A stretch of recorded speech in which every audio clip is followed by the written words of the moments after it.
Just run your own race. I think a lot of times, especially with social media, everybody's like looking to the left and looking to the right to compare their journey to somebody else's. You can take advice from these things that you see on social media, but you really have to focus on like your vision that you believe in.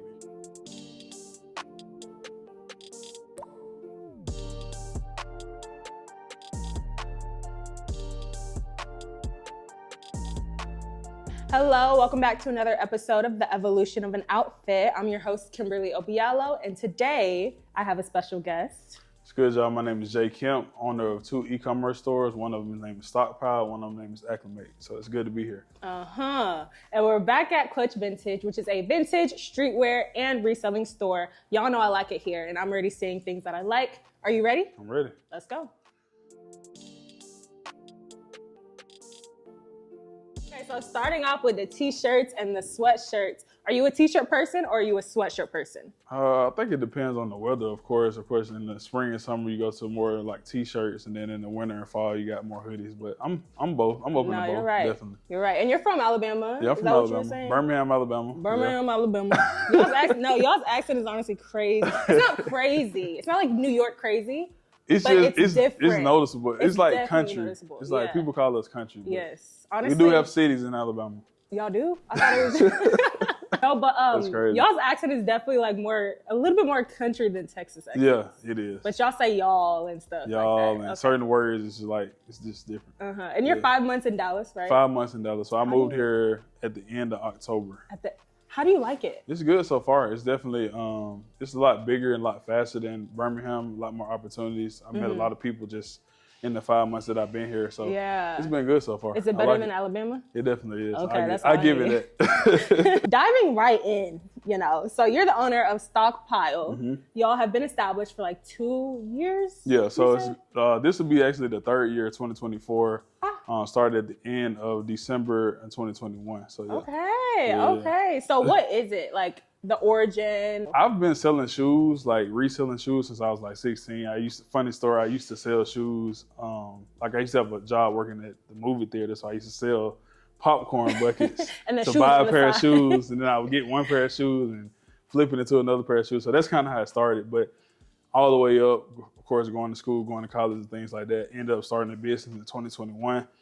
Took it seriously. So it's a e-commerce store, all e-commerce, focused on high-end sneakers and streetwear. So we actually have our own clothing line, a part of the brand as well. Yeah. Would you ever get like a brick and mortar store like this? No. I think the structure of the business is really like having like a warehouse space and keeping it like e-commerce, similar to apps like Go and StockX. Okay, so that makes sense. You would say that those are like your reference points? Yeah, so on the highest level, yeah. Those are your reference points. No, that's cool. Okay. Yep. And then another thing, we got to bring money into the equation. I just want to highlight this, y'all, so that y'all can know. So $2 million in sales. Yeah, so since 2021, we've done $2.8 million in sales, about 4,500 orders. So the order volume is kind of different between each order because we do wholesale sneakers to like large clothing, sneakers reselling stores, as well as direct to consumer. So you have like orders that range from maybe $280 all the way up to maybe $30,000 depending on how many shoes that they order. Wow, that is such a blessing. Startup brands, they don't reach those numbers in the first 2-3 years. Yeah. So that is a great of course that's top line revenue, but still good to reach those numbers as a startup. So as an entrepreneur trying to reach that goal, what did an everyday routine look like for you? For me, it's mainly focused on the inventory. So of course with like platforms like StockX and Go, you have to be very competitive, simply because as a new brand, people don't really know about it. So you have to be competitive in the market. So I always go in and make sure that our inventory prices are very competitive. And also I take pride in like the shipping time. So if someone orders on a Friday, I try to have it out within at least 2 or 3 days. So that way they'll have it to their doorstep in about 5 days. People be impatient now. Yeah, gotta ship out their stuff quick. Quick. Order it today, ship it today. Yeah. Ship it in the next hour, as soon as you can. I love hearing about Stoqpile, and even when I first came across you on social media, I saw everything that you had lined up, like your new brand Aqlimate. Definitely. And I was like, okay, he got great potential. Yeah. He's working on it. He's hustling. He's out here doing the things. Definitely. And not just talking about it, which I love. Putting it to work. Yes, sure. That's really what it is. Putting it to work. Putting it to work. I love that. So do you have any colors that you gravitate to when you're creating your outfits?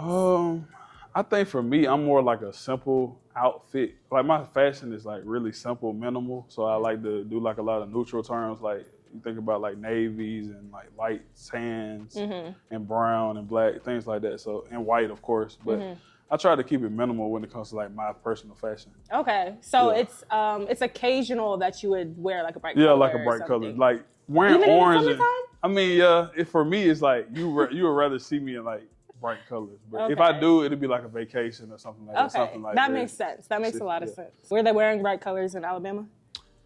Nah, not for real. They weren't? Okay. I mean, some people, of course, but not mainly. How's the style in Alabama? That's a good I feel question.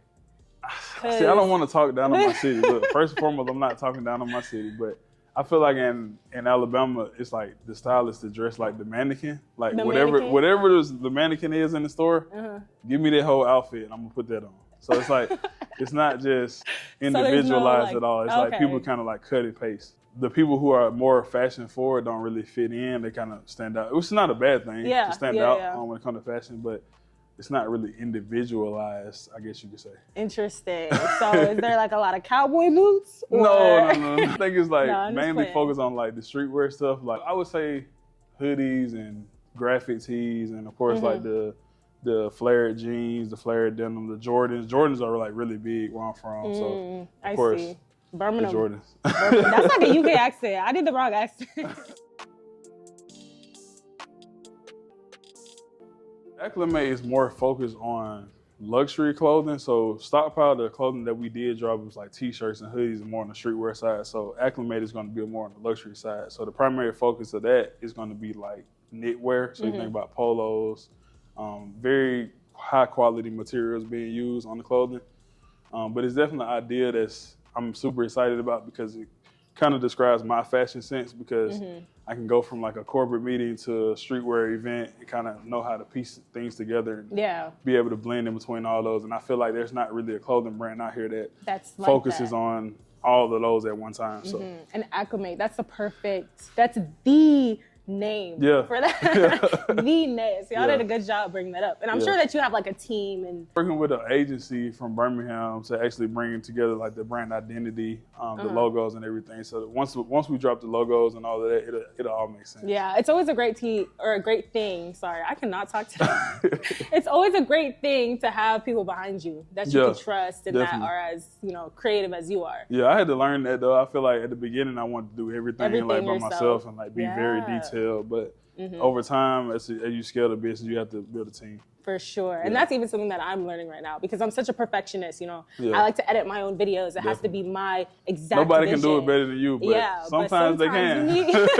Sometimes they can, and sometimes you need that help. If you could give one piece of advice to an entrepreneur watching this or somebody who wishes to be an entrepreneur, what would it be? Definitely just run your own race. I think a lot of times, especially with social media, everybody's like looking to the left and looking to the right. They compare their journey to somebody else's. That's true. And then a lot of times you feel the pressure that, they're posting this, they're posting that. Social media is not real life. So people post a lot of highlights and then don't post the things that they have to go through to get where they are. So I think just focusing on your path and understanding that you can take advice from these things that you see on social media, but you really have to focus on like your vision that you believe in, not just everything that you see. Because we have so many like different information that we're always overloaded with that can easily distract you or make you doubt your dreams. So I think just staying focused on that.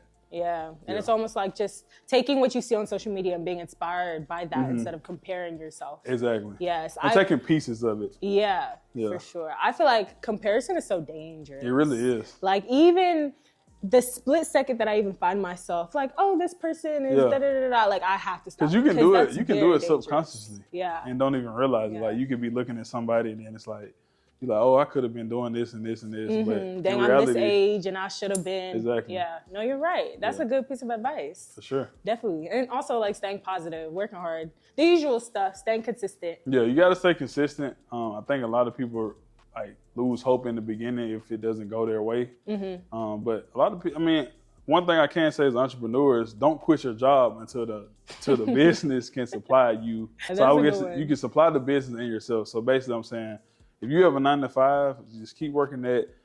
invest that money into your business versus like quitting the business, trying to go all in, not having enough to like really take care of yourself. Because that happens to a lot of people. So me, I went all in. Like, oh, okay. That's why I'm giving that advice. Oh, so you understand it from the point where you wish that you. Yeah, I mean, I would say just from the perspective of like the strain and the pressure that I had on myself at the very beginning to be successful, I think that would have been a little bit less if I had just stayed in my job longer and kind of worked at both pace. But I'm just the type, me personally, it's hard for me to like not go all in. It is. It is for me as well. Yeah. I feel that 100% because it kind of like everything else that's going on in your life. Yeah. It kind of seems like that is getting in the way. Exactly. Of what you especially if you're trying to be great at what you're doing and you're trying to be great at this thing. Like, it's hard to balance. Yeah. But I just say that to say like a lot of people take that off the table as if like you shouldn't work a 9 to 5. It's like deemed that you shouldn't do it. But not everybody can be an entrepreneur though. Exactly. It's not the life for everyone. Exactly. I know it's very glamorous and it looks really fun, but even just talking to you today, it seems very tiresome. It is. And it seems like a lot of work. And it's a lot of losses included in the business that a lot of people don't talk about. Yeah. Like shipping losses, people stealing money, things like that. Just anything you can face when running a business, just like unexpectedly. So how do you feel about plan Bs? Because you ever heard somebody say, don't have a plan B? I think you should go in with the perspective of not having a plan B until you actually have to. But I think in the beginning, a lot of people get it kind of misconstrued as far as like the profit or the revenue coming in from the business and the personal, because you can invest too much into your personal and like begin a lifestyle when you start seeing money coming in versus like investing into the business and keeping that rolling and then later on just progressing the lifestyle. So I think it's just a balance of what you spend your money on, honestly, especially at the early stages. Right, right. I mean, if I'm seeing a whole, but this is why this is why it's good that I'm not an entrepreneur yet. You gotta think about taxes. It's a lot that goes into it. If I'm seeing that money roll in, let me go ahead and go to Louis Vuitton. Exactly. And I'm sure that you gotta like every time that you get some type of revenue, you gotta put it right back in. Yeah, definitely. Right? It's like especially a at the beginning stage. Yeah. At the beginning stage, you gotta reinvest everything. You have to be a certain level of risky, and that's the part that a lot of people are not willing to do. To be successful. Elaborate. Like I have this certain amount of money, I could potentially make this, but if I lose it all, then I won't have anything. I call it like calculated risk. So if I have a percentage of this, I might invest, and then if I lose it, it doesn't completely wipe me out. That's a great way to put that. Your days, I bet, are pretty long. Yeah, they are. It just depends on the volume of sales, I would say. The weekends definitely being longer than the others because, of course, the weekend is like the highest sale volume, like Friday through Sunday. And then we have our big shipping days on Monday. And it's funny because I heard this one quote. It was like, the entrepreneurship life is turning in the 9 to 5 to work 24/7. It is. And it's the parts that people don't see. Like people just see the glamour, like posting the sales and posting the lifestyle, the things you're able to do once you achieve a certain level. But they're not showing you like the hard times that you had to really invest your last bit of money in. So I kind of have a lot of pressure on myself to get to certain goals. Yeah. But I had to like slow down and realize it does take time to like scale a business to like a highest level. Yeah. But don't you think that's kind of a good thing though, to have a little bit of pressure on yourself? Yeah, I think it is, Not but too much, I think it's a balance, of course, because if you have too much, then you kind of just, you can have so much pressure on yourself that you end up not making any progress, where it's like, if you take it small steps and you just doing the positive things every day to add up over time.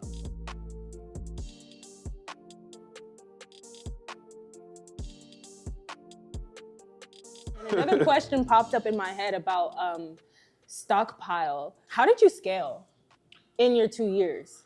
Really influencer marketing. So I got introduced to some people through, not really introduced, but kind of just reaching out to people on Instagram, telling them about the brand, maybe sending them pieces from the brand or sending them items that I sell on the brand, and then doing like a collaboration on the campaign where they post it onto their story and kind of do a collab post.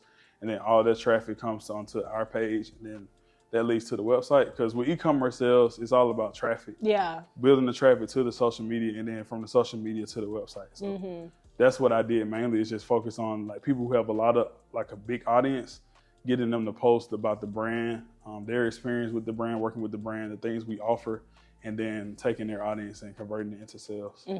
Okay, that's smart. A lot of people are doing influencer marketing, but I've been hearing a lot about the focus on engagement in the influencer marketing. Yeah, I think engagement is key. I think the main thing with influencer marketing from a business owner perspective is just making sure that the person you're working with actually fits into your brand identity. Right. A lot of people will try to work with people just because they have a lot of followers. But if their product, like if the product that you're trying to campaign or market doesn't fit into their audience or doesn't fit into their style of content, it's not going to convert well. Yeah, it doesn't even make sense. Exactly. Yeah. And then you're going to feel like you're losing money. You're going to feel like you wasted time and it didn't work. When in reality, if you focus on like micro influencers, like smaller influencers that maybe not have a lot of followers, but that you can build with over time, I think those are the people that make the most difference in business, especially when it comes to like building an aesthetic, because the brand identity has to match with their content, or it won't make sense. Exactly, or it won't make sense. Yeah. And like their consumers will be scrolling across their posts. Like, and be what like, is this? This is definitely an ad. Yeah, exactly. They're getting paid for this. That's what I hate.